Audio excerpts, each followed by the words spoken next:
On nous a abreuvés pendant des semaines de la vidéo de George Floyd. Si on faisait de même avec toutes les vidéos qui circulent en Afrique et qui montrent les violences quotidiennes et souvent létales des polices noires et arabes, on y passerait nos jours et nos nuits. Si en Afrique du Sud, où il y a une importante communauté blanche, une partie de cette communauté se comportait comme une partie des populations arabes et noires se comportent ici en France, il y a fort à parier qu'il y aurait tous les jours des Adama Traoré blancs au pays de Mandela.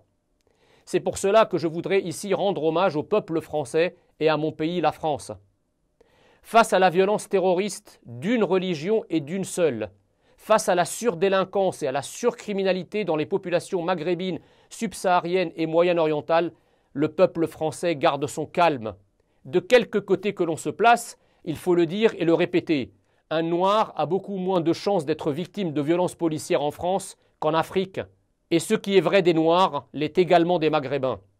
Alors que ceux qui portent leur origine en bandoulière pour pousser leurs revendications victimaires nous foutent la paix et remercient la France de les traiter mieux que partout ailleurs.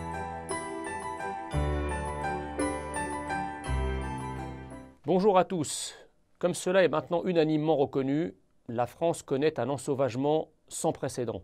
Agressions gratuites, meurtres, vols, viols, sans parler des actes de terrorisme dits low cost, tous les ingrédients d'une violence systémique sont réunis. Cette explosion de violence est évidemment intimement liée à certaines immigrations qui ont littéralement déclaré la guerre à la France et dont la violence n'est autre qu'une multiplication d'actes de guerre contre notre pays. Mais aussi étrange que cela puisse paraître, nos élites progressistes pratiquent une sorte de cécité militante, préférant transformer cette réalité pour la faire passer sous les fourches codines de leur idéologie antinationale et diversitaire. Ainsi, ceux qui nous dirigent ont passé l'été 2020 à nier la sauvagerie qui a explosé dans notre pays, parlant avec toutes les pincettes gauchistes d'usage de succession de faits divers.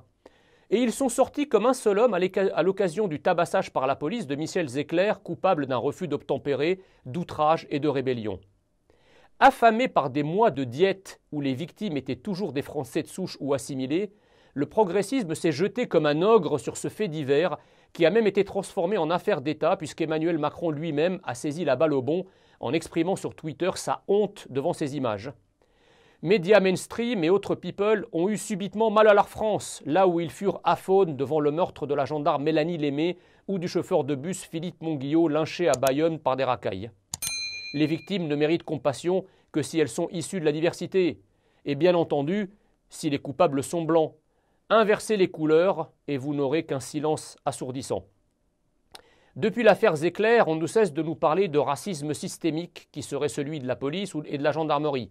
Pour quelques affaires regrettables, certes, mais rarissimes.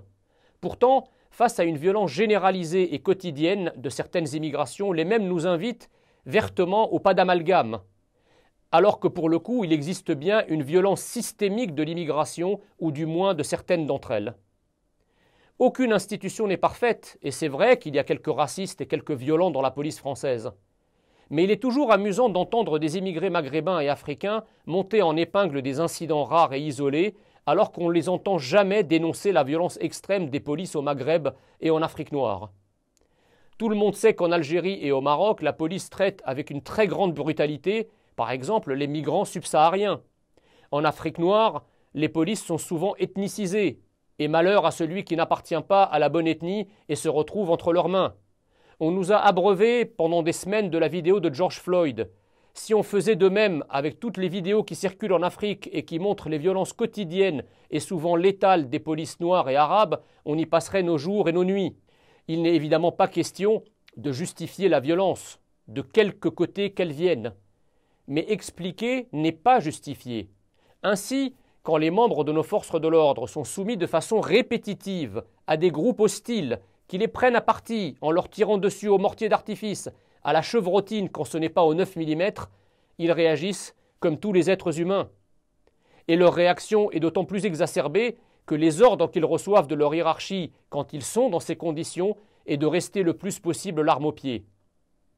À cet égard, les ordres du pas de quartier lancés par cette même hiérarchie pendant la crise des Gilets jaunes montrent bien que si racisme il y a, ce n'est certainement pas envers la diversité.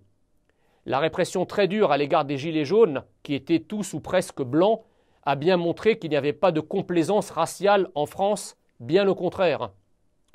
Il est possible et même probable qu'il y ait une certaine exaspération au sein de la police qui est constamment en butte à la violence, aux provocations et pour tout dire, pour le coup, au racisme d'une partie de la population immigrée arabe et noire.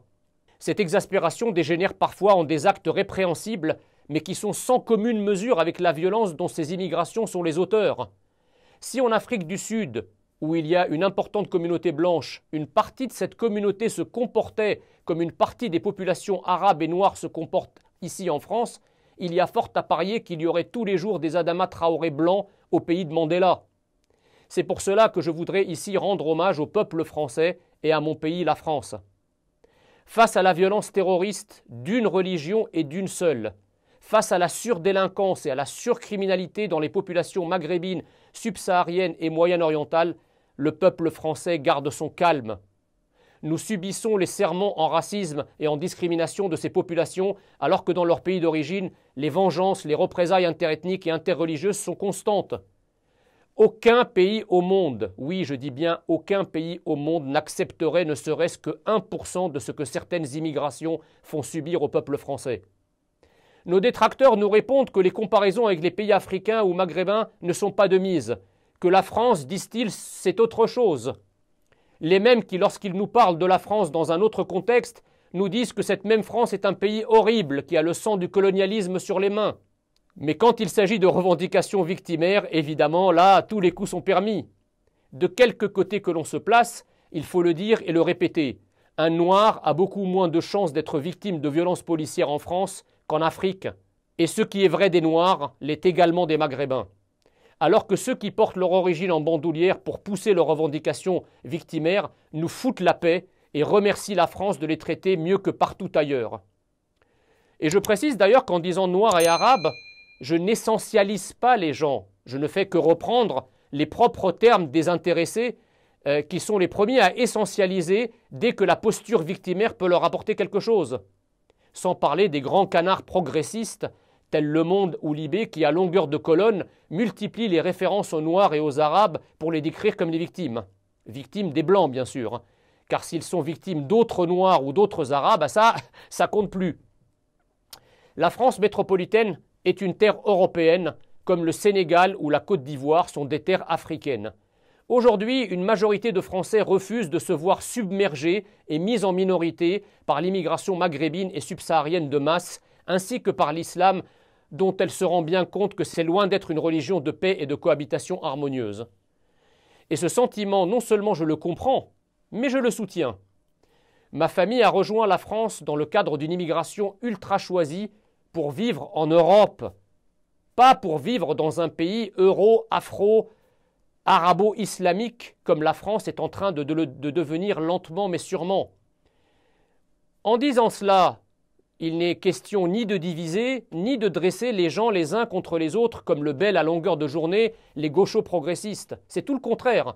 En disant cela, je cherche à unir une majorité du peuple historique et une partie de l'immigration devenue française qui en a collectivement marre de cette lente invasion.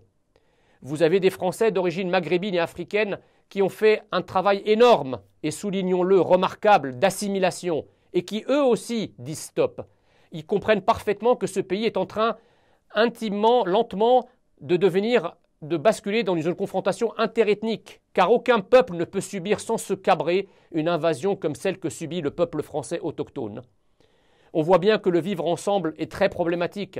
Regardez ce qui se passe dans les territoires qui se sont massivement africanisés et arabisés, comme dans le 9-3, mais aussi dans bien d'autres zones de France. Les Blancs s'en vont dès qu'ils en ont les moyens, et même si vous rénovez tout et que vous mettez des transports partout, ils ne veulent pas y revenir, car ils savent que leurs gamins seront dans des écoles où on parle plus l'arabe, le wolof ou le peul que le français dans la cour de récréation. Même certains immigrés se barrent, car ils veulent vivre en Europe, pas dans des enclaves qui deviennent comme les pays qu'ils ont quittés.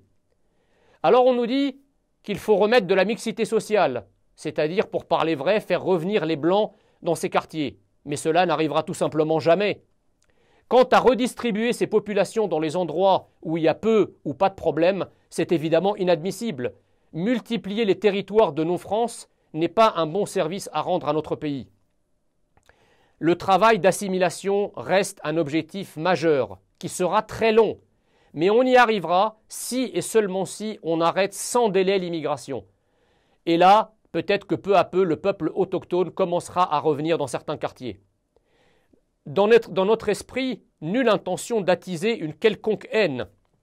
J'éprouve, comme des millions de Français, une colère intime et profonde face au délitement identitaire et économique de la France. Il y a des gens qui ruminent cette colère et il y a ceux qui se battent en première ligne. Je fais partie de ceux qui se battent en première ligne.